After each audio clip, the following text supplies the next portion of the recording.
Mandla. Mandla. Viva EFF, viva. Viva EFF, viva. Forward to victory, forward. Forward to victory, forward. Thank you very much, National Chairperson, our Provincial Chair, Regional Chair, our Ward Councillor, Ward 9. We are very happy to be here, and I came because you voted for an EFF Ward Councillor.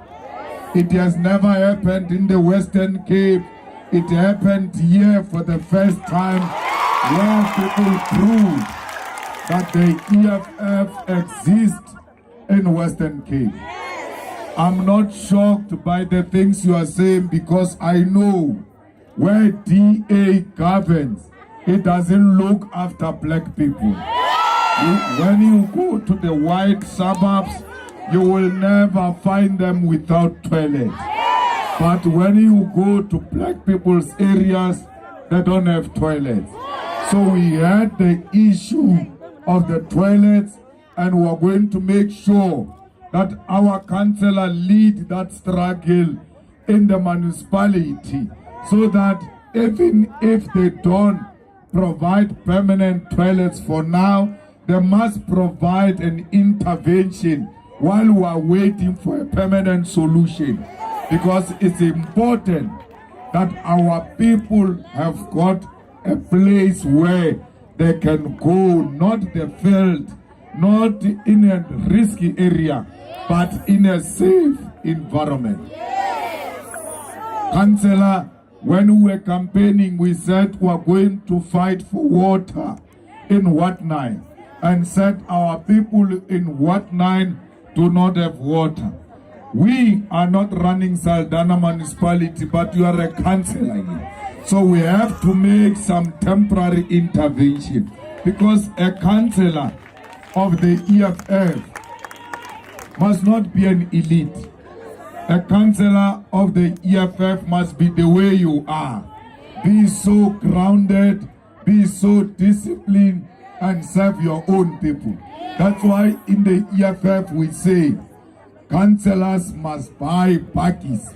They must not buy German machines without a bakkie. So even if he buys BM or Benz, he must have a bakkie. Why? Because your job started the day you were elected. You were supposed to go to the shacks of old people who don't have water and take their buckets and go and collect water on their behalf and deliver to old people who can't travel long distance. We don't have power in Saldanha, but you have power of a bakkie. You must be seen to be doing something, because even when these people know that there is very little that you can do, but you are making the means to make sure that the vulnerable, the disabled, old gogos are helped to go and fetch water on their behalf. So when I came, the Treasurer General of the EFF said, we will donate 3 boreholes as a means of temporary intervention. So you must choose where these 3 boreholes will be and make sure that they are safe wherever they are. Even if you put them inside the yard of people, it's okay, as long as there is access to water as an immediate temporary intervention while we are fighting in the council to have a clean water in each and every tap, because no one must queue for water. A human being must have a flushing toilet. If you are a human being and you don't have a flushing toilet, you must know that the ANC violated your rights for the past 30 years. Only animals must see it after putting it down. A human being must never see what was left when you stand up. You must flush so that it disappears immediately. Now that you don't have toilet, you still put it down, you see it. You must know they are treating you like animals. And on the 29th of May, you must show them that they never respected you, they never valued you. We want jobs for young people in the firms, also in the municipality. Not these jobs that are given to politically connected people. If you're not a DA member, you don't get a job in the municipality. If you are not an ANC member, you don't get a job in a municipality. We want you to get a job in a municipality because you have a South African ID and you qualify for the job, not because anyone did you any favor. In the EFF, no councillor will sleep with women in exchange for jobs like the ANC's do. They want sex before they give you a job. So we want you, the leaders of the EFF, to go into the firms and say, in Ward 9 there are a lot of young people who are unemployed, and we want you to employ them so that we fight poverty in this ward of the EFF. The EFF councillor must always be amongst the poor. When you are elected, the councillor of the EFF, if you leave this Ward 9 and go and stay in town, you must resign with immediate effect, because a councillor must live amongst his or her own people. I hope after you are elected, and you are going to do it before I leave here, your cell number must be known by everyone here. Your address must be known by everyone here, so that when people have got problems, they can walk into your home and talk to you. Those who have phones, they can phone you and say, I've got a problem, please councillor, come and help us. We are not troubling you. You chose this thing. You came to our houses and provoked us, and we voted for you. Therefore, it's our turn now to come to your house. You came to our houses, we didn't chase you away during door to door. We're now coming to you to say to you, these are our problems. There must not be a poor person who dies in this area and they are unable to bury that person, and the EFF is nowhere to help poor people bury their loved ones. The EFF must always be there when a person dies, because as a councillor, you have a duty to know all the activities here. When there is a funeral, you must know. When there is a baby shower, you must know. When there is a wedding, you must know. And uvele, because it's your duty as a councillor to be with your people. We don't want to see you only during elections. Even after elections, we want to have an intimate relationship with our council. Fighters, there is a lot of corruption because of the DA that steals money in Saldanha municipality, and they don't get punished. Why? Because they are white people. When you are white and corrupt, it's not called corruption, it's called financial mismanagement. But when you are a black person, they say you are corrupt. So the corruption of Saldanha, it's a white corruption, and we must call it what it is. It is a DA corruption, which we must fight through our own ward councillor. Fighters, let's make sure that on the 29th of May, we repeat what we have done here in Ward 9.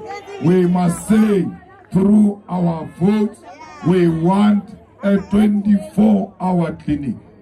Utetilo mama and said the clinic there's no clinic in this world. The EFF everywhere in South Africa says there must be a clinic in each and every ward.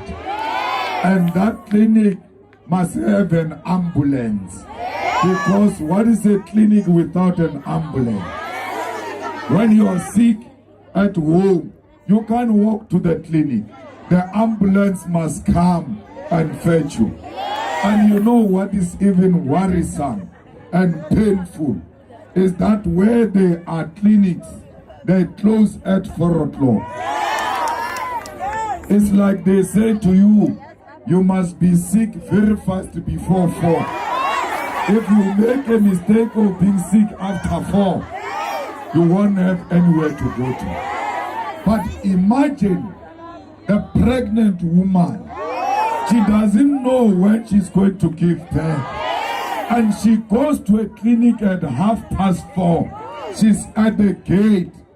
They close the gate and she gives birth at the gate, and the child dies at the gate because we are led by fools who don't respect life and respect human beings. I'm not telling you a story.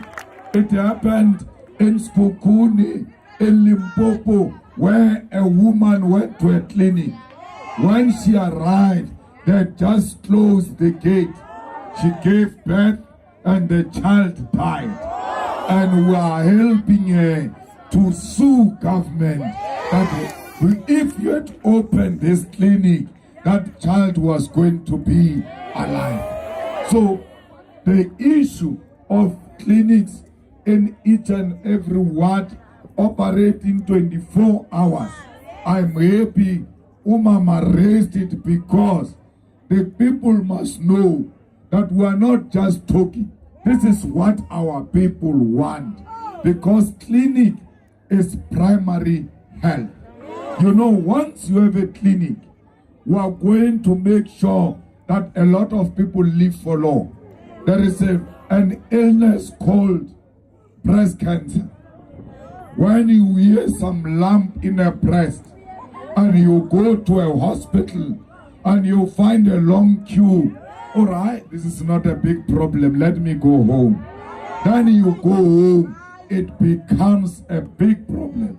When you go back, they say this is breast cancer stage 4. But if you had a clinic, you just make a 10, they test you, they detect it much more early, and they are able to treat it and save life.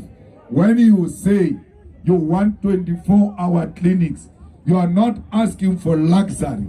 You are asking for the protection of our people from curable diseases because of primary health care. We want these children to go to school free of charge. Because the ANC in 1994 said free education. Today they don't know what they promised us 30 years ago. Free education does not mean school fees. Because people think that when you say don't pay school fees, that means free. It's not free. Education is not school fees. That's why it's called education and not school fees. They say to you, don't pay school fees because you are poor. Then they say the same day, after admitting you, you must go and buy school uniform. When do you become poor? When do you become rich? During school fees, you are poor. During uniform, you are rich. You must buy it. Education goes with textbooks. They must be free of charge. There must be a proper feeding scheme in each and every school And children must not eat only during break. They must eat even after school so that they don't go and look for food in other places. Because once you don't give these children food and they go home after school, there is no food and the parents are still waking. That's why these girl children go to sugar daddies, because they want food to survive. So you want to end sugar daddies and teenage pregnancy, support our children so that they can become children. We want children to be children. That's why in the EFF we are saying child grant must be doubled and we must pay more than 1,000 rand, because we don't want these children to go hungry, and we don't want the children of the poorest to go hungry. And when I say we are going to give you 1,000 plus for child support, they say you want these people to make children. I say to them, let them make children. There's no problem with making children. As a nation, we have a duty to multiply. If you don't multiply as a nation, you will be undermined by your enemies. Look at us here in South Africa. We've got minerals, but we are poor. Why? Because we're a small nation. China doesn't have minerals, but they are rich because they've got the quota of the world population in China. So the size matters when it comes to the revolution.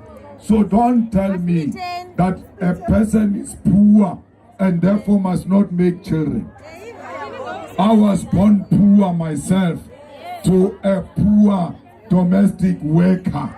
If my mother did not give birth to me, my family will not be where they are today. When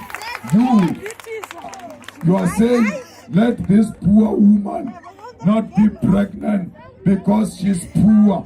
What if that child is the one who's going to change the life of that particular family, like we did in our own families? You must tell them, when they say to you, don't make children, you are poor, who's going to support these children? Tell them their father Malema will support them as a president of South Africa. Because we're not going to allow our children to become adults when they are young. Because when you are a child and there is no food at home, when you leave school, it means you must have a piece job. It means you must go around begging. That is not a job of a child. A child must be a child. Go home, do homework, go and play, and then come back, because tomorrow is a school day. You must never be obsessed with where am I going to get food as a child. We want social grant of Abu Gogo to be more than 4,000 rand, because Abu Gogo, Abu Kulu, they are the ones who are running these families. Without these Gogos here, we will all be in trouble. Because when you give them money, they don't go and play cards with the money. They don't play games with the money. They buy a bag of maize meal and put it behind the door, and they feed every African child who comes into that family. If it was not these Gogos, this poverty that I can touch in Ward 9, it was going to be worse. But our Gogos are trying everything in their power to make sure that we got something to eat, even when they've got nothing. That's why we must give them more money. They say, where will the money come from? always answer them and say, we are going to remove positions of deputy ministers. What is a deputy minister? What is a job of a deputy minister? The most educated amongst you here don't even know these deputy ministers. Yet they get paid millions, and they've got a house in Cape Town, and they get a house in Pretoria. They've got a cars in Pretoria, cars in Cape Town. They've got staff members in Pretoria. They've got staff members here. We buy them food in Pretoria and even in Cape Town. But no one can explain what is the job of these people. Because Deputy Minister of Education, when the Minister of Education is not around, he is not allowed to sit in cabinet because they are not members of cabinet. Those are just positions created for ANC people just to please each other with our money. That's why we say we remove them.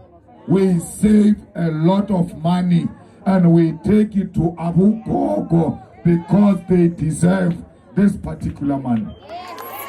Today, you know what is painful is that a doctor goes to school for 7 years, and after going to school for 7 years, a doctor in Cape Town is still marching for a job. There will never be a situation where you can say we have enough doctors. We will never have enough doctors. Even if we have enough doctors, we can give each street a doctor to look after, because that's primary health. So, to say to people they must go to school for 7 years only to come back and not have a job, that must be a sin which government must never commit. Every doctor who finished school must go straight to a clinic or a hospital because their positions are there. The corrupt must create space for our doctors in the hospital. And why do you say this is an unemployed graduate? How can unemployment and graduate be in one sentence? You are either unemployed because you are not a graduate or you are a graduate. That's why we want to, before you finish your courses at TVET, to go and universities, to go and do practicals 6 months before you finish. Why? We want you to see your bosses, your potential bosses. They must see their potential worker. You also get practical experience. And when you finish, no one can say you don't have experience. Already when you go back to school to finish, your boss will be saying to you, well, now when you graduate, your position is already here, because they saw your good hands and how hardworking you are. They don't have to see you for the first time through a CV. They had an immediate first experience with all of you. So we want every graduate to get a job. And if they don't get a job, they must get a stipend. They must be paid for going to school, because education must pay. How do you say to us when we are young, until we grow up, you say education pays, education pays. We go to school, we get education, we come back with no jobs and we are poor. Education must pay. It must pay through a job. It must pay through economic opportunity, or government must give you a stipend if they can't give you a job. They say, where will the money come from? I say, but you are already giving them money. You are giving them 370. Because this corrupt Ramaphosa with a big nose, he went He added now 20 rand because they want to buy your votes.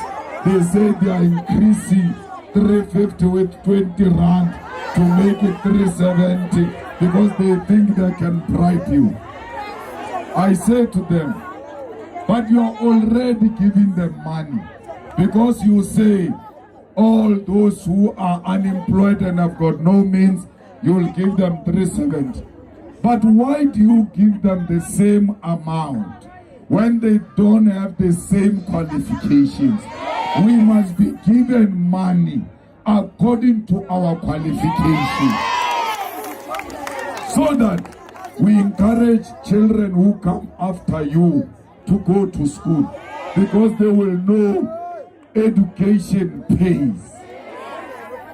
Now you say to your child, go to school, get a degree. And then she says to you, Mama, why must I get degree? Because you've got a degree and uncle has got no metric, but both of you are getting 370. What is the point? I won't go to school. That's why we are saying we'll give them free education, give them jobs. In the absence of jobs, we must give them a stipend because we want to make education fashionable. Here in Ward 9, we said we're going to fight for bursaries. Councillor, get our children bursaries, make sure they go to the best universities. When they arrive there, they must join the student command, which will make sure that they are well received in all the TVET colleges. So I am here to say to you today, our appointment with you did not end the day when you elected the EFF. That day was the beginning of a journey which is going to change the lives of our people in Ward 9. We are going to make this place a better place. We must show the whole of Western Cape and the whole of South Africa what an EFF government can do. It must start here in Ward 9, and every time, chairperson of the province, when you get opportunities, send them to Ward 9 so that others can learn through Ward 9 that when you vote for EFF, you vote for a caring government. And a caring government is not a government of luxury. I said to you, do the most simple things. These people will love you forever. Sometimes our people they know you have no power. They just want you to come and listen to them. Hear their cries so that when you leave, your consciousness is sharpened. So we say to Ward 9 in Saldanha, this is a home of the EFF, and we're going to make sure that this place becomes a better place.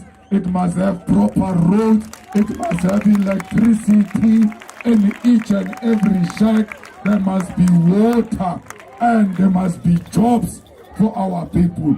Once we get those rights, these people on the 29th of May, they are just going to walk in there and say we are looking for our party which cares about black people. So I'm here just to say to you, thank you. You have made us people. We were not people before you voted for us. We came here to humble ourselves before you and say to you, we are here to serve. We are not arrogant. We are your messengers. Please use us and send us again on the 29th of May, because you know when the EFF is in parliament, no one sleeps in that parliament. The EFF keeps them awake. They think they can beat us up throw us outside, when they throw us outside after beating us in parliament, we remember the people of Ward 9, Saldanha, their pain and their suffering. And we say the pain we felt yesterday is nothing compared to what the people of Ward 9 are feeling. That's why we go back the following day and started where we ended before they beat us. Point of order, Honorable Speaker. The EFF, during the State of the Nation this year, they banned our members and the EFF was not there. Go and look at the pictures of the State of the Nation. Everybody sleeping, including Peggy Tele. The beautiful Peggy Tele. Can you imagine when he's sleeping how he looks like? That's what happens when there is no EFF in parliament. You want a working parliament, you want an active parliament, you want parliament that holds the executive accountable. Vote for EFF on the 29th of May so that we can keep that parliament busy. That is the job of the EFF. Mapisa Ngakula, the Speaker of Parliament, ate a lot of bribes and she's going to be arrested. Whether she likes it or not, she's going to jail and she's going to be followed by Cyril Ramaphosa because Ramaphosa was found with money in the mattress and sofas. What kind of a president keeps money in the mattresses and in the sofas? Yes, put that money all over that big nose. That's why it's like that. And it was not enough to store it in that nose. Then he had to find other corners. He's going to jail. I can tell you now, there was a docket opened against Ramaphosa on Busasa money. And that docket was made to disappear by Batoi. We will not rest until Ramaphosa goes to jail. You don't have electricity today because of corruption of Ramaphosa and the ANC that destroyed ESCOM. Today there is no ESCOM. That's why we are all suffering. Today there is no Transnet, which used to create jobs. That's why we are suffering. Everything became worse under Ramaphosa. So the chairperson of the province lead these people on the 29th of May to vote for freedom. What 9 said to Western Cape, it's nice to stay in a liberated zone. This is a liberated zone, and the whole of Western Cape will be a liberated zone because they are going to follow in your footsteps. That's why yesterday we were in Gugulet. It was so packed because the people of Western Cape were saying yesterday, we want change like it happened in Ward 9. They knew that if Ward 9 can do it, Gugulet too can do it. The whole of Western Cape can do it. And that's why we want to take the land. Why? We don't want you to stay like this, where you are crammed as if you are sardines. We want you to have your own piece of land, enough so that you can even build your own houses when you get jobs from the EFF government. So we thank you for coming.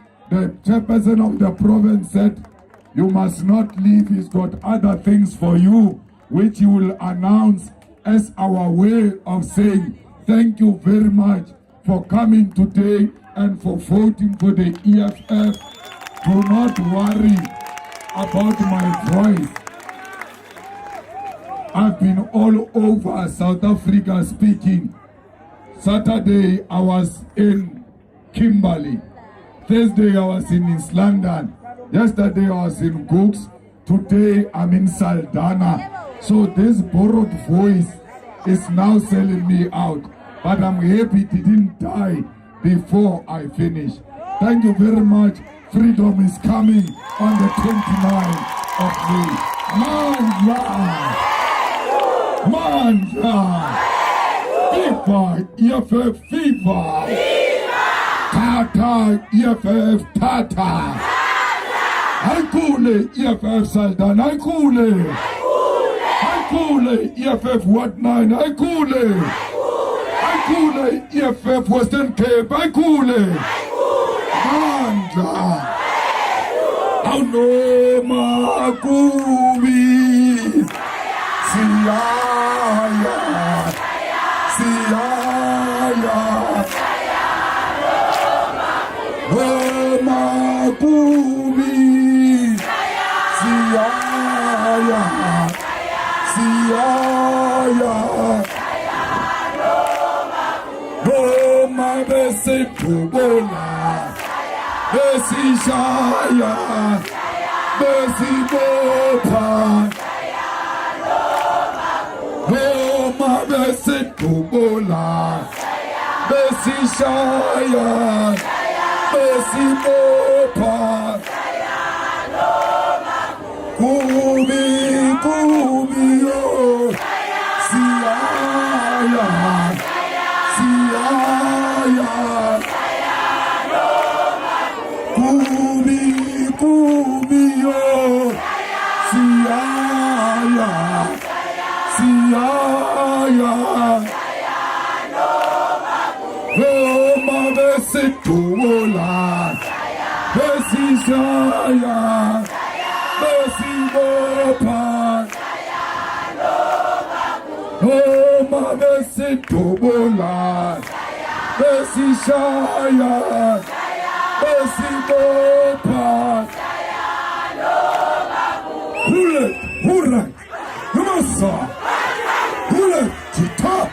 Kilambe! Hilatabata! Samarumbo! Samarumbo! Asicha! Where were you when I'm sick? Where were you when I'm drunk? Sofa sketchy! Emoye! Sofa sketchy! Letati! Kichi Kichi Kichima! Sibram Konto Alliance! Shoot to kill! Namasa! Kill the poor! The farmer! Kill the poor! The farmer! Brr, pa! Pa! Brr, pa! Pa! Asian!